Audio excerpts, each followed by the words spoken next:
Welcome back, everyone. Today we'll be taking a deep dive into the life and legacy of Dr. Ogbonnaya Onu. Yeah, pretty prominent figure in Nigerian politics. Absolutely. And to guide our exploration, we'll be drawing primarily from a tribute written by Eze Chukwumeka Eze. A media consultant who, from what I understand, had a close relationship with Dr. Onu. Right, so we're not just getting a dry, factual account, but something with, I think, a lot more personal insight. It's fascinating, Dr. Onu's story is so intertwined with Nigeria's own journey. In what way? Well, think about it. He rose from humble beginnings in Ebonyi State to become the first elected governor of Abia State. Oh, wow, that's quite a trajectory. What was the political climate like back then? It was a period of immense change, lots of upheaval. I can imagine. And Dr. Onu, even early in his career, was advocating for national unity. Interesting. So even from the start, his vision was broader than just regional representation. Absolutely. Yeah. When he ran for a senatorial seat in the 80s, his focus was always on serving the entire nation. It's striking how this theme of unity keeps coming up, even in the early stages of his career. Right. And then you look at the tribute, and it's full of these firsts associated with his name. First chairman of the Conference of Nigerian Elected Governors, first presidential flag bearer of the All People's Party. Yeah, it's almost like he was constantly breaking new ground. Yeah. But I guess the question is, what did those firsts actually mean in the context of Nigerian politics? They weren't just symbolic, that's for sure. Take the Conference of Nigerian Elected Governors, for instance. It was a platform for leaders from different states to come together, try to find some common ground. Right, crucial for national unity, especially in a country as diverse as Nigeria. And Dr. Onu being the first to lead that group, I think it speaks volumes about his ability to bridge those divides. It wasn't just about the title, it was about the substance, what those achievements represented. Exactly. Now, before we get too far, there's a term we should probably unpack for our listeners. Oh, right, good point. We keep seeing this phrase, APC chieftain, in relation to Dr. Onu. What does that actually mean? It basically signifies a highly influential, respected member of the All Progressives Congress, one of Nigeria's major political parties. So it's like a title denoting seniority, a certain level of clout within the APC. You could say that, yeah. Someone who carries weight within the party. Okay, that's helpful context, especially when we consider Dr. Onu's role in forming the APC in the first place. Oh yeah, that was huge. We're not talking about a single party. This was a merger of several different parties. Must have been an incredibly complex process. You try bringing together different factions, each with their own agenda, their own ambitions. Right, it's never as simple as just saying, let's all unite. Exactly. Yet somehow Dr. Onu managed to navigate those complexities. And the APC became a major force in Nigerian politics. A testament to his skill, his vision. But the tribute, it also hints at these unfulfilled hopes. Yes, that's where things get really interesting. I'm curious, what were those hopes? What obstacles did he face along the way? Well, merging parties is one thing. Maintaining unity once you're in power, that's a whole other ball game. Makes sense, especially when you've got different factions vying for influence.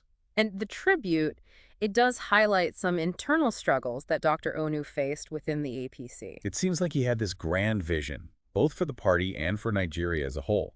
But the reality of politics, the compromises, the power plays, they might have gotten in the way. It makes you wonder, did those unfulfilled hopes contribute to his decision to run for president in 2023? Was that his way of trying to finally realize his vision? It's a good question, definitely something to consider. But before we dive into that, I think it's worth exploring what kind of person Dr. Onu was beyond the political titles and the achievements. Yeah, good point. The tribute is filled with glowing descriptions from other prominent figures. President Tinubu calling him a perfect gentleman. Right. Former President Jonathan even speaks of his intangible contributions. These are some high praises from across the political spectrum. Governor Umahi, even though he was once a political rival, refers to him as a leadership light. That's what's striking, this level of respect, even admiration, from those who might have disagreed with him politically. It definitely speaks volumes about his character. What kind of person commands that level of respect across party lines? It suggests a man of integrity, someone who prioritized principles above personal gain. I get that sense too, someone who wasn't just in it for power or personal advancement. The tribute even emphasizes that he wasn't driven by material wealth. It explicitly contrasts him with those who amass riches for future generations. That's powerful. Like his focus was on something more, something beyond just accumulating wealth. Exactly. His focus was on knowledge, using that knowledge to better Nigeria. That resonates with me. It's like he understood that true progress comes from investing in ideas, in innovation, in the betterment of society as a whole. Not just individual enrichment, right? Right. So knowing that, it makes sense that he eventually became Minister of Science and Technology. Absolutely. And his time in that position, it's crucial to understanding his broader legacy. There's a quote from former President Jonathan where he talks about Dr. Onu's belief that technology could actually be a major revenue source for Nigeria. It wasn't just about catching up with the rest of the world. It was about seeing the potential for Nigeria to lead in those areas. That's an ambitious vision, especially considering the challenges Nigeria faced at the time. But there's this other phrase that keeps coming up, Nigeria factors. What exactly are they referring to? Ah, those Nigeria factors. That's a loaded term. You think they hindered his vision, his ability to achieve his goals as minister? It's hard to say for sure. I mean, we're talking about a complex web of issues, bureaucratic hurdles, corruption, lack of infrastructure, the list goes on. Right. Those are some serious obstacles, even with the best intentions. And it's not always clear-cut. Sometimes it's about political maneuvering, priorities that clash with what might be best for the nation as a whole. So even with someone like Dr. Onu at the helm, progress wasn't guaranteed. I think that's an important point. We often have this idealized view of leadership. Right, like if you get the right person in charge, everything will magically fall into place. But reality is much messier. And understanding those Nigeria factors, I think it's key to grasping those complexities. It adds a layer of nuance, reminding us that even with brilliant minds and good intentions, enacting change is never easy. Definitely something to keep in mind as we continue to explore Dr. Onu's story. Absolutely. I'm really curious to dig deeper into those specific Nigeria factors and how they impacted his time as minister. Well, let's do that. But first, I think we need a better grasp of his overall vision for a technologically advanced Nigeria. What were the core ideas driving his approach, and how did those ideas clash with the realities he faced on the ground? Okay, that's a good place to start. So Yeah. let's unpack that a bit further. What were the key principles behind Dr. Onu's vision for a technologically driven Nigeria? It wasn't just about, fancy gadgets and keeping up with trends. More than just a superficial pursuit of progress. Yeah, exactly. His vision was deeply rooted in problem solving. How could science and technology be harnessed to uplift the nation? To address real issues that people were facing. Right. He saw the potential to create jobs, improve healthcare, boost agriculture, even enhance national security. Wow. So his vision touched on almost every aspect of Nigerian society. He truly believed Nigeria had the talent, the resources to become a global leader in innovation. That's inspiring, but also incredibly ambitious. What were some specific initiatives he championed as minister? Well, one key area was pushing for the development of homegrown technologies. So, not just relying on importing solutions from other countries. Right. He wanted to encourage research and development within Nigeria itself. Space exploration, biotechnology, renewable energy. All these fields he saw as potential areas for growth. And did he emphasize education at all? Oh, absolutely. He was a huge proponent of STEM education. Yeah. Science, technology, engineering, math. Recognizing that you need to cultivate the next generation, those who will actually carry out that vision. He saw it as absolutely crucial. It was about laying the groundwork for a long-term transformation, not just quick fixes. A systemic approach, Yeah, not just Band-Aid solutions. exactly.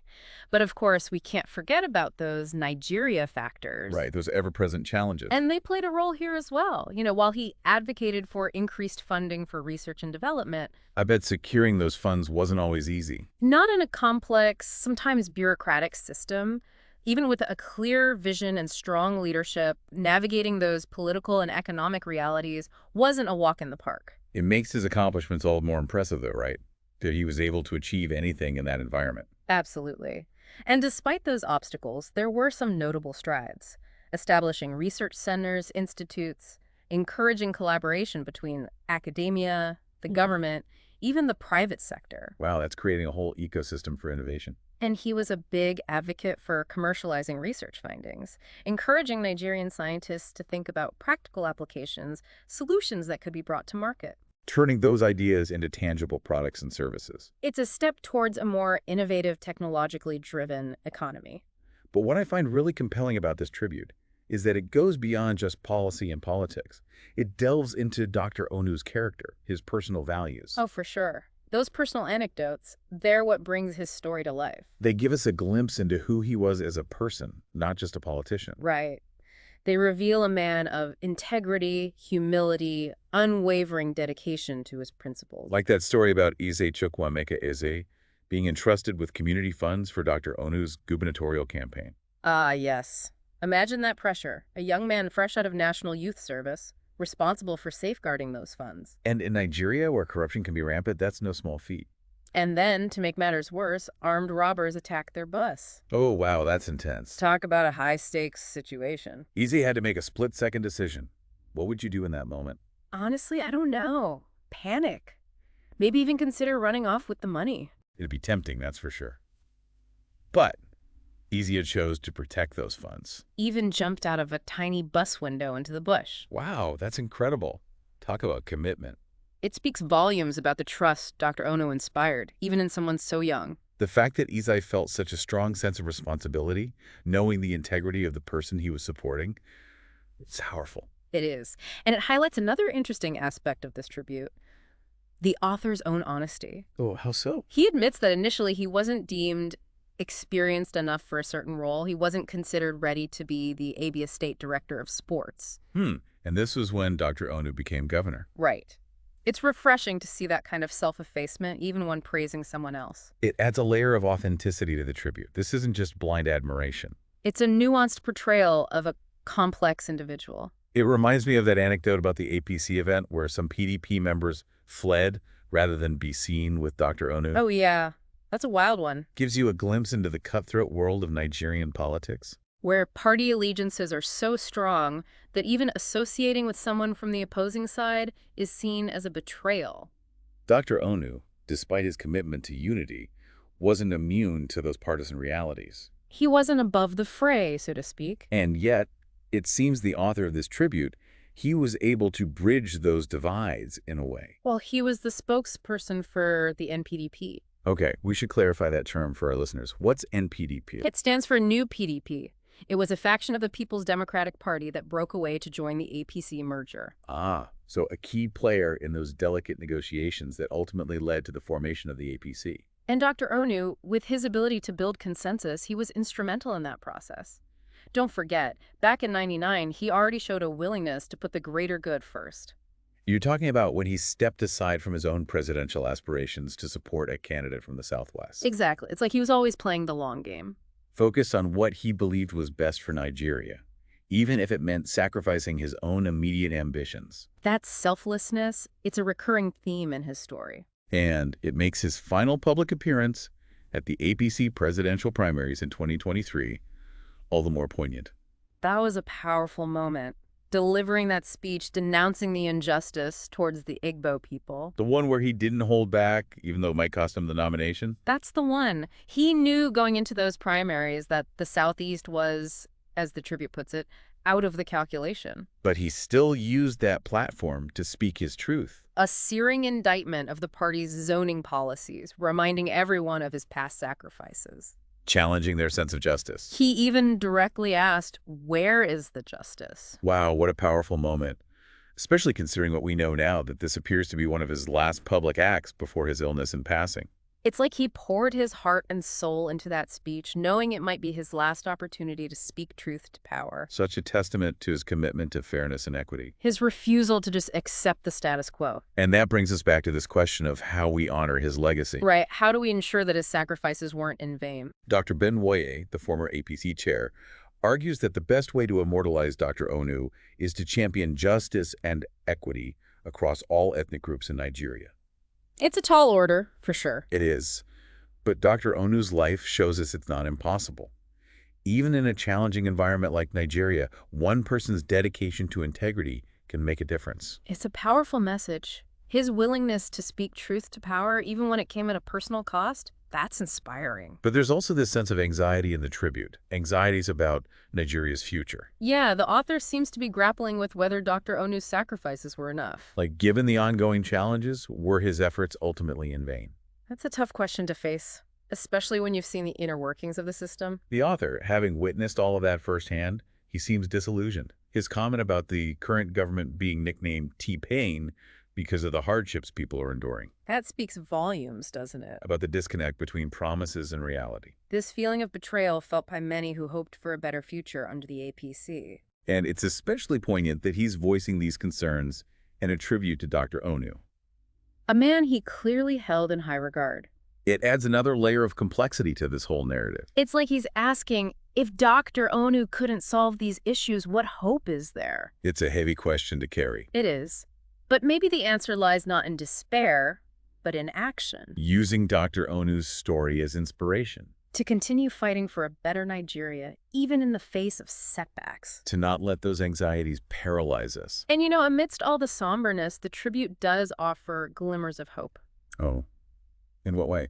He highlights those who ensured Dr. Onu received a befitting burial, specifically Senator Anyim Pius, Rotimi Amechi, the Abia state government. It's like he's pointing to examples of people, even from different backgrounds, coming together. To honor a man who stood for something greater than himself. Those acts of unity and respect, they offer a ray of hope in a political landscape, often defined by division and self-interest. Small gestures, maybe, but they show that there are still people committed to doing the right thing. To upholding the values that Dr. Onu embodied. Precisely. And those individuals, inspired by his legacy, they might be the ones who carried the torch forward. Pushing for a more just, equitable, technologically advanced Nigeria. It's a powerful thought, and it leads us to those final moments of the tribute where the author seems to be speaking directly to Dr. Onu. A personal farewell, almost. Praising his honesty, his purity, symbolized by his choice to wear white clothing. And then contrasting that with his anxieties about Nigeria's present state. It's like he's pouring out his heart to Dr. Onu, seeking guidance, maybe even solace. That contrast between Dr. Onu's unwavering integrity and the messy reality of Nigerian politics, it raises a crucial question. Can those ideals survive? Can they thrive in such an environment? A question that lingers even as the author bids farewell.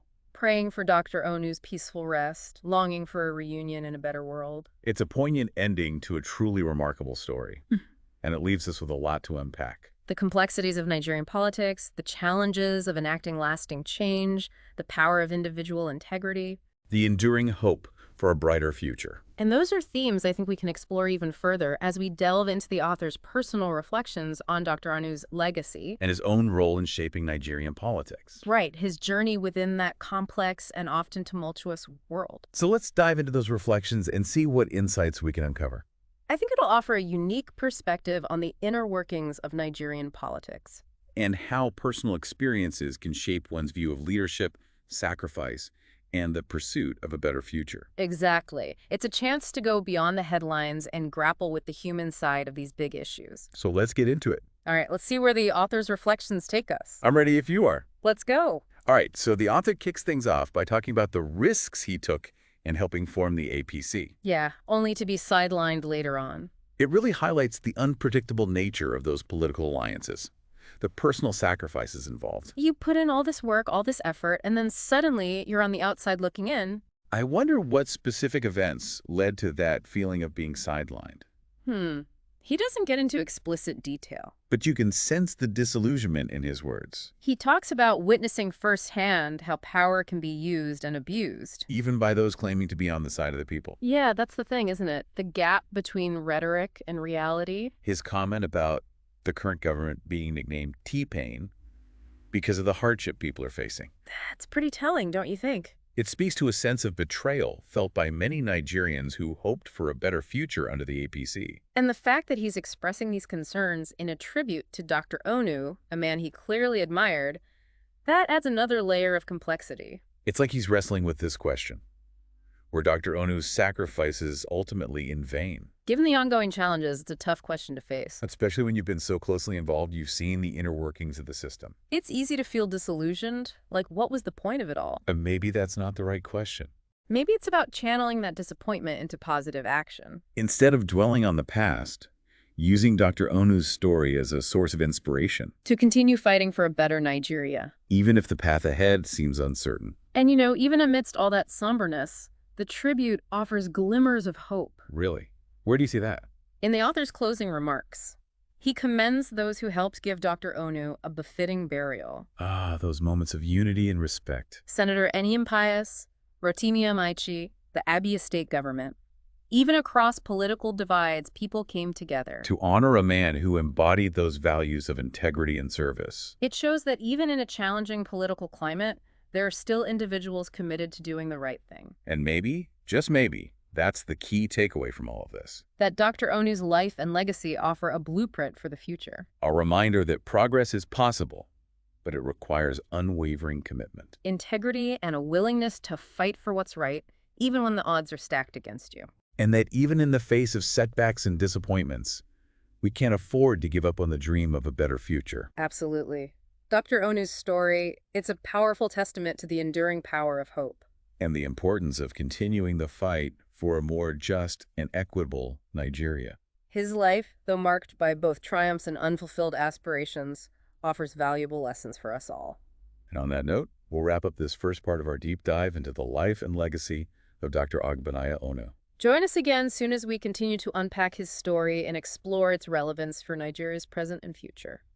Thanks for listening, everyone. So we were talking about the author's reflections, specifically this idea that he was sidelined after helping form the APC. Yeah, it's a feeling I think a lot of people can relate to, especially in the political arena. Putting in the work, the sacrifice, and then not seeing those efforts translate into the kind of influence you expected. Right, and the author, he doesn't hold back in describing that sense of disillusionment. It's almost like he's saying, look, I was there, I saw what went down. Exactly. He's speaking from a place of experience, not just speculation. And that makes his observations all the more powerful. Like when he talks about witnessing how power can be used and abused. Even by those who claim to be champions of the people, right? It's a sobering reminder that good intentions don't always translate into just actions. It's a complex reality, and I think the author, he's grappling with those complexities, trying to make sense of it all. Especially in light of Dr. Onu's passing, It's almost like he's questioning whether all those sacrifices were worth it. Yeah, you can sense that struggle in his words. Like if someone like Dr. Onu, with his integrity and vision, couldn't overcome those obstacles, what hope is there? It's a heavy question, for sure. But maybe that's the wrong question to be asking. What do you mean?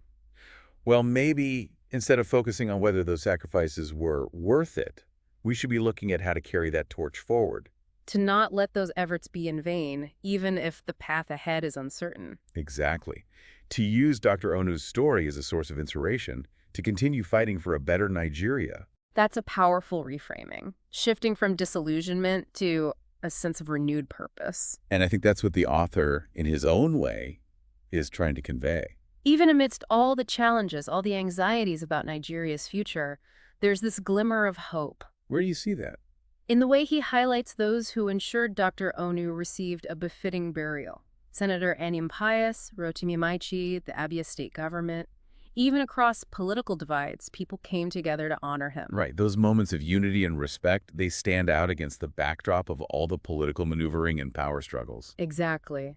It shows that even within that complex and often messy system, there are still individuals who prioritize those values of integrity and service. Who embody the kind of leadership that Dr. Onu represented. And maybe, just maybe, those individuals, inspired by his legacy, they'll be the ones to carry that torch forward. To keep pushing for a more just, equitable, technologically advanced Nigeria. It's a long road ahead for sure, but Dr. Onu's story reminds us that it's a journey worth taking. Even if there are bumps along the way. Even if there are moments of doubt and disillusionment. Because ultimately, the fight for a better future is a fight worth having. And on that note, we'll wrap up the second part of our deep dive into the life and legacy of Dr. Ogbonnaya Onu. Join us again as soon as we continue to unpack his story and explore its relevance for Nigeria's present and future. So last time we were discussing those glimmers of hope that the author sees. Right, those individuals who came together to honor Dr. Onu. Even across political divides, which is not always an easy thing to do in Nigeria. No, not at all. It shows that respect and admiration can transcend those partisan boundaries. Exactly. And it kind of brings us back to this central question. How do we honor Dr. Onu's legacy? Yeah, what does it actually look like to carry that torch forward? It can't just be empty words, right? There have to be concrete actions, tangible steps towards building that better Nigeria he envisioned. Absolutely. It's about translating those ideals into reality, and that's where things get tricky. Because we're not just talking about individual efforts, are we? We're talking about systemic change. Right. Addressing those Nigeria factors we discussed earlier. The corruption, the inequality, the lack of opportunities for so many. And those are deeply entrenched issues. It's not going to be easy to dismantle those systems. It won't be. But I think that's where Dr. Onu's story becomes so crucial. In what way?